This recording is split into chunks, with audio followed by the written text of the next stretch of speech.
Hello, welcome back to Examining Life. Today I am with my former Latin teacher, Mr. Pezzulo from my high school, and today we are going to be discussing a quote. The quote is, "Now do you really imagine that I could have survived all these years if I had led a public life, supposing that, like a good man, I had always maintained the right and had made justice as I ought the first thing? No, indeed, men of Athens, neither I nor any other man." What are your general thoughts on this quote? Well, the apology is a profound statement about his life. Mm-hmm. But I think what he says here really should be examined. Because he's anticipating a charge that may be brought against him. Because the good Athenian citizen would participate fully in public life, right? Public office, in their way of thinking, any citizen was capable of doing any civic office at any time. And they should step up and do their civic duty. And Socrates held back from this. So he's anticipating this charge. Why did he hold back? Because he says, could I have served the cause of justice in every case? Right. And he answers this question, says, no, nor can any man. So that should lead us to think, can you lead a public life? In other words, participate fully in politics and yet serve the cause of justice in every case? He says no. The art of politics is compromise. And you might have to compromise on something and think, well, it's not that good, but in order to achieve a greater good, then I'm going to have to do this. So what they always say, don't let the perfect become the enemy of the good. So we have to do certain things. And Socrates refused to do that. Well, that's something that really, should anybody? Then that would mean we would have no Right. public. So it would be more like, is he proposing an anarchy kind of civilization? I don't think so. I don't think he's an anarchist or anything like that. I think, he says in another part of the budget, I am the gadfly of the state, right? I sit on the horses behind and bite it to keep it moving. So obviously he thinks there's something good in all of that, right? It just needs to be directed in the right direction. But as far as he's concerned, he cannot do that. If you want to be like Socrates and say, it's never right to do wrong, then can you be in public life? It's a profound question. Yeah. As you mentioned, there is an inherent need to compromise in politics. So I don't know, I guess, was he wrong for thinking that there was a direct correlation to absolute justice and serving the people? You could have the polis, like Athens, the polis. You could have the polis sort of on a basic level, administrative level. We maintain roads and things like that. But then when you start going to higher orders, like we have the same problem with this problem today. Who do you let into the country? Who do you let into your body politic? Yeah. Somebody shows up at the border and says, my life is threatened back there. I want to come here to be safe. Well, now you're starting again. What's the just thing to do? All right? And of course, a lot of people think they have the answers. And some people think they have one answer, and other people think they have another answer. On one end you say, the country's full. Obviously said by someone who never drove across this country. The country's full, so we can't let anybody in. And other people say, well, we should let anybody in who wants to come in. So again, you'd have to make some kind of compromise. Yeah. It might be a good compromise, right? Is there one absolute just answer to these questions? Well, that's the problem. There never seems to be. I mean, in Platonic thinking, there's an absolute, but we don't know what it is. That's the whole point of philosophy, to try to figure that out. Yeah. So we don't know what it is. So as we're searching, we kind of stumble and fumble along. Yeah. All right? And we might make mistakes. Mm-hmm. So obviously Socrates thinks that justice should have been the first priority. What are some other things on his priority list that he would have thought were either physical or moral obligations of someone who led a public life? Well, in his case, he said his primary obligation was to be the gadfly of the state. All right? So that when everybody's going off into the wrong direction, he could say, wait a minute, is this really where we should be going? Is this really what we should be doing? And you still have people like that today. There's always people who are saying, you know, like there's always this, there's movements to do this or that. And everybody, oh, this is great. Yeah, this is what we should do. And somebody says, wait a minute, really? There's demands for organizations like Google to censor. Yeah. Really? Do we really? Yeah. Some of the stuff that's out there is really bad. But do we really want to go that far to say, you can't say this? Because once you tell one person, you can't say this, then where does it stop? Right. Yeah, the Alex Jones, right? Right. I mean, he says some pretty outrageous things. Yeah. All right? And the thing is that there are some people that think, oh, he's correct. But does that justify saying you can't say that anymore? Right. You know? Not so sure.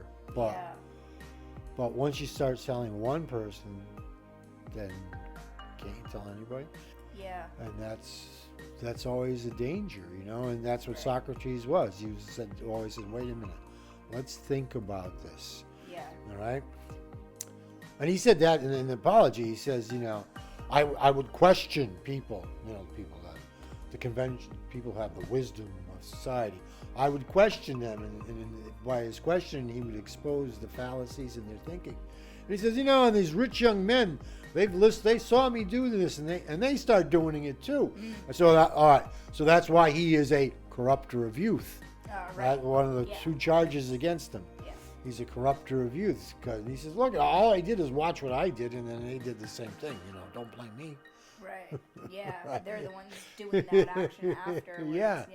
And maybe there's some justification in it too. Yeah. Continuing on with like the, say, Alex Jones example, or just censoring in general, I feel like there's also a correlation between justice and truth. And obviously, kind of the point of philosophy is also to find the truth. If, say, for example, what Alex Jones was saying was just blatantly false information, in that case, would they have even a moral obligation to censor him because it's just not true? Let's take the word censor out. You'd have a moral obligation to refute him. Yeah. All right? To point out the fallacy. Yeah. And to say, you know, this is crazy. How do you even know what is true and false? Well, like, I mean, there are some things that you can prove, but sometimes... Yeah, but I mean, things like that, I mean, they're so blatantly just crazy. I also think, though, like, say, from Alex Jones's perspective, or any conspiracy in general, I feel like those are rooted in skepticism. Yes. And skepticism in epistemology is also necessary, say for Descartes, to find the truth. Yes. So where does skepticism fit in with finding the truth and finding justice? Because even, like, say, Socrates held a skeptical perspective on the people who he was questioning. Right. He was the guy who said, wait a minute, let's think this out. But that's the key, thinking it out. Yeah. All right, examining it. And it comes from a communal exam, not just one person saying, look I've discovered the secret. Socrates discovers the truth through dialogue. Mm-hmm. Yeah. And when you read the Platonic dialogues, you know, some people say, look what it says here. And it says, yeah, but they're not advocating that. That's just somebody bringing up that argument. And then it clearly, if you read the rest, it clearly gets refuted. The discovery of truth lies in the community. All right, it may be sparked by an individual, like Socrates, but it's discerned through conversation, through dialogue. And that's one of the problems we have in our society, because we have a large segment of people, even intellectual people, who believe there's no such thing as truth. Another slippery slope. Yeah. So then if you believe there's no such thing as truth, then why can't some nut who's saying, why can't that be true? If, say, for example, truth doesn't exist, or say the people who might think that, what's the alternative? What's the alternative is the mess we live in now, right? Or the mess that Socrates had to live in. Yeah. If there is no such thing as truth, Right. then anything is true. Yeah. If there is no such thing as right or wrong, then anything is right. Yeah. All right? And that's another thing, Socrates. It's never right to do wrong. Right. But we have people that say, oh, well, it's a matter of perspective, Yeah. You have your truth, I have my truth. We hear that today. There seems to be certain things that just are true, say like things in mathematics that you can just do the proof and prove it. But then when it comes to politics, it seems like there's the social truth. Is it possible to prove what is true socially in the community, and how would that be determined? And is there a way to justify how the government is run or governmental decisions based on the social truth? The problem is truth becomes apparent usually after a long period of time. And that's one of the problems. Okay. Right? We want answers now. Yeah, right. So, or the damage gets done now. Socrates would say, think about it, because 30 years after you did whatever you did, you don't want to be standing there saying, oh yeah, that wasn't very good, was it? That was the wrong thing to do. Truth always reveals itself. The problem is, it takes a long time. Yeah. All right. So in the quote, he mentions, could I have survived had I always maintained justice as the first priority? I guess, what does he mean by survived here, and why does Socrates think that he would not have survived? Obviously because there is that compromise component, and absolute justice isn't necessarily attainable. And would he have needed absolute justice, or to attain absolute justice, in order to survive, as he said? Well, I think what he means by survive is within himself internally. I don't mean that there would be a threat against him physically, because after all, he was away from the political fray for the most part. At least he thought he was. But I mean, he means survived in his integrity. And that's the other thing he brings up in the apology. He says, what's the worst thing that can happen to you? What's the worst thing that can happen to you? You die. Yeah. Right? And you're going to die anyways, or he says, sooner or so later. He looks at death. He says, well, there's two possibilities for death. Right. One, it's a long, dreamless, you're out of consciousness. It's a long, dreamless sleep. Is that so bad? He said, think about the night you had that long, dreamless sleep. Boy, wasn't that great? Right? So you'll have that for eternity. Right. That's one possibility. The other possibility is there's an afterlife, and you will meet the souls of all those departed.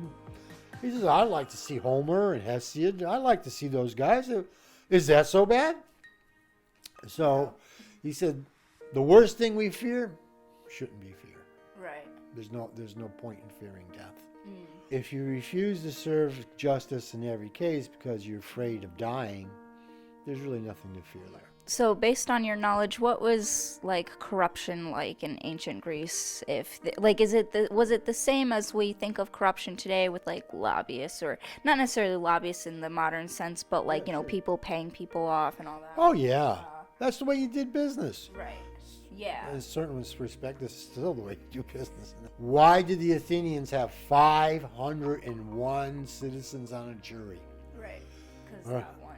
Yeah. Well, yeah, so you had odd numbers, so you Yeah. can't have a tie. Yeah. And 501, because, boy, if you want to bribe the jury, you got to have a lot of money. You got to have 501 bribes. Yeah. Right? So I mean, obviously there was a response to,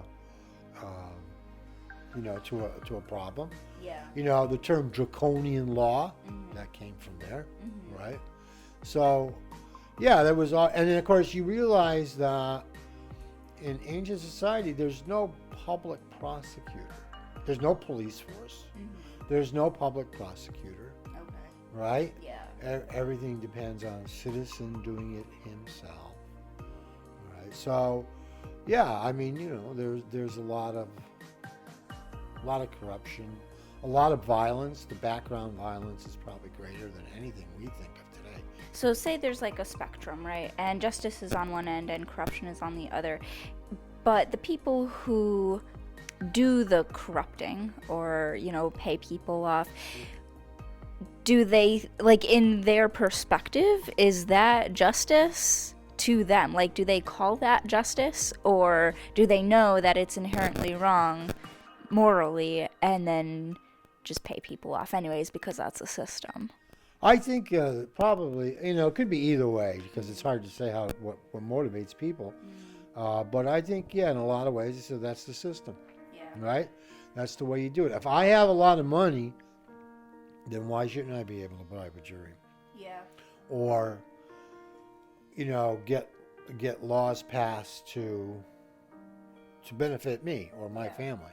Yeah. Why not? That's the way it works. Laws concerning citizenship. Did both parents have to be citizens for the child to be a citizen, or just the father?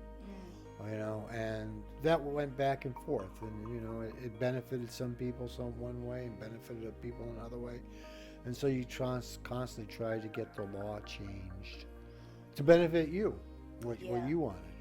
Right. In the latter sentence here, he says, "No, indeed, men of Athens, neither I nor any other man." I kind of feel like he's also speaking for other people. How does he know that, say, no one else can make justice their first priority if they lead a public life? Well, I guess from his observation. I mean, you see that. What do they always say? Compromise is the art of politics. So again, but then of course we get to the other side. We will not compromise. We will not compromise. So nothing gets done. There's compromise and there's compromise. There's compromise of deep-seated principles, right? So, for example, you might not compromise on an issue of let's round up all these people and detain them in camps because they're dangerous. Well, pick any group because you could pick any group today, right? Right. And you say no, I will not. There's no way we compromise on that because that's not going to advance anything that's good. Thank you very much for your time and letting me interview you for my channel. Okay. Thank you for watching. Please like and subscribe and let me know in the comments below what you think of the concept of justice. Thanks.